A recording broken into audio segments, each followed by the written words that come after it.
All right, let's talk about waterfall distributions and the preferred equity stack. As a warning, I'm really fortunate that I've only gone through bankruptcies and like critical fire sales a couple of times in my career. So this is not going to be an all-inclusive guide, but it should give you a sense for basically what happens when startups go wrong. The first thing to think about is just how wrong something actually goes, right? A lot of times startups will go really poorly, but because the founders have a great talent pool, because the employees look really good on paper, they'll get what's called an Aqua Hire. So another business will effectively offer no money but will take on the liabilities of the business instead of having to go through bankruptcy and a liquidation. That's super common, especially nowadays. And in those scenarios, maybe investors get paid out, maybe they don't. A lot of times investors are washed to zero, but there's no liability for the founders, no liability for the company.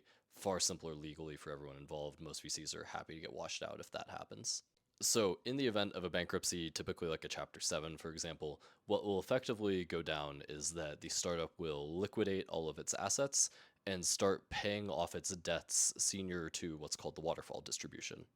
At the top of the waterfall are secured debts, loans, venture debt. Then it goes down to like leases, and then eventually you'll hit what's called the pref stack.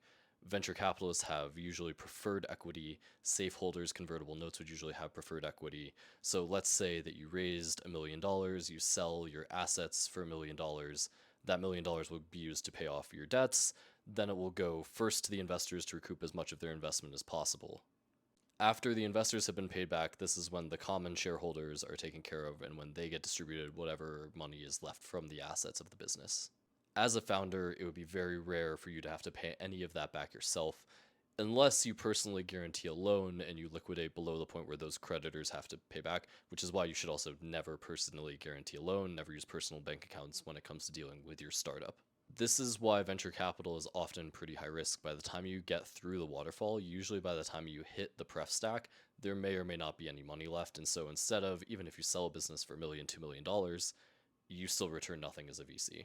On the bright side for founders, though, there's very little that venture capitalists can do to recoup their money short of suing you for a breach of fiduciary responsibility. That's super rare. I've seen that maybe one time across all funds in my career that I've dealt with. So you very rarely will see any actual recourse, even if you fail completely and horribly.